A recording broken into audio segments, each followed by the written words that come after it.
ஆண்டவனுக்கு செய்த பாவத்தை செஞ்ச நமக்கு ஒரு பிள்ளை கேட்டோம். இந்த ஆண்டவன் இல்லைன்னு சொல்லிட்டாரு. பூமாதேவிக்காக உலகத்துல இவனே போய் பிள்ளையா பிறக்கம்னு சொல்லுதாரு. இந்த ஆண்டவனை சும்மா விடக்கூடாது. ஆண்டவா, எனக்கு ஒரு பிள்ளை கேட்ட இல்லை என்று சொன்னீர்கள். பூமாதேவிக்காக இன்று உலகத்துல பிள்ளையா பிறந்தா நீங்க பிள்ளையாக உலகை பிறந்தினா பேசியாக வந்து நாம் பிறப்பேன். நீங்க மதனையாக உலகை பிறந்தினா மாயான பேசியா நாம் பிறப்பேன். இந்த துடரையாக வந்து பிறந்தினா நீங்க பிறந்தினா துடுவாண்டு பேசியா நாம் பிறப்பேன். நீங்க பிறந்தினா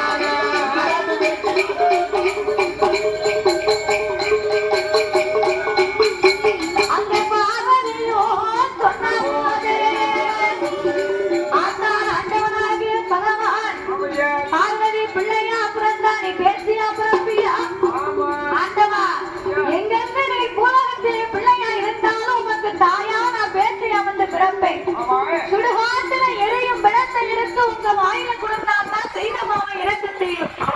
நீ மரியாதைக்கு நேற்றைக்கு போனா பேசியம்மா என் கையில காலில் விழுந்து திருநீர் பூச்சிட்டு தான் போனோம் அப்படின்னு சொன்ன உடனே அப்பதான் ஆண்டவை பார்த்தார். இந்த பார்வதி பிள்ளை வரம் கேட்டா அவன் கேட்டதுல தப்பு இல்லை.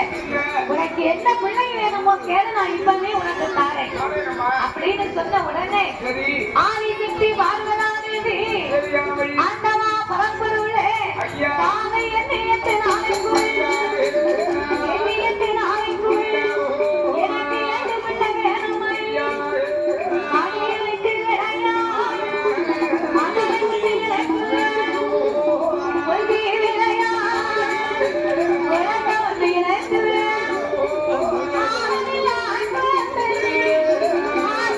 குறைக்கவே மன்னதில் அவரை குறைக்கவே மனைவரை குறைக்கவே என்னிடத்து நாளை கொள்ள உலகத்தில் அமர்த்தினேன் உலகத்தில் அமர்த்தினேன் நீங்க போமானை குறைக்கவே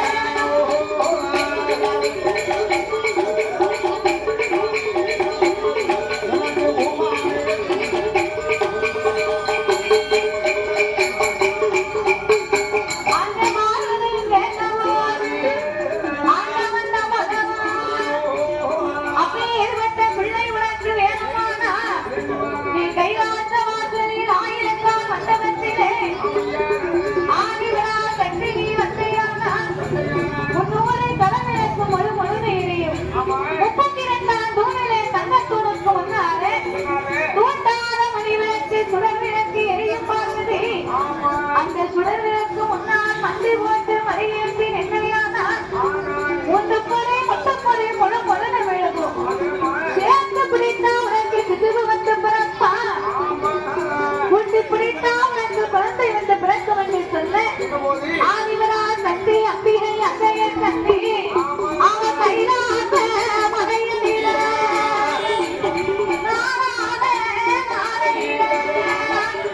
அவன் நல்ல வெள்ளை கிழமையில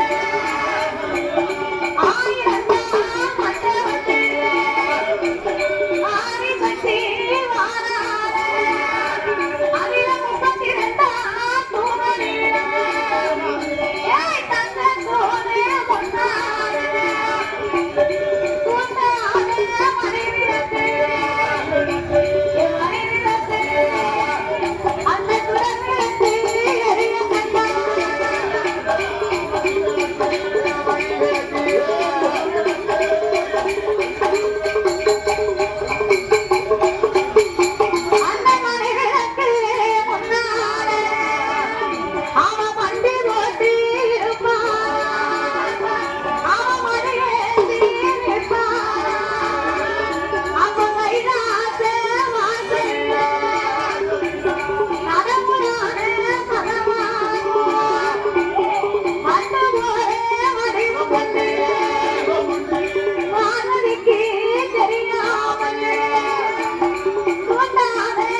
ஆண்டவன் ஒரு பெண்ணாகவே பிறவி செய்தார். ஏன்னா இவர் பிள்ளையா பிறந்தா பார்வதி பேத்தியா பிறப்பம்னு சொன்னார். அதனால ஆண்டவன் முதலாவது பொறியிலே பெண் பிள்ளையாகவே பிறவி செய்து இரண்டு பொறியிலே பிறந்த பிள்ளையை இரண்டு ஆண் பிள்ளையாக பிறவி செய்து அதற்கு என்ன பெயர் கொடுத்தார்?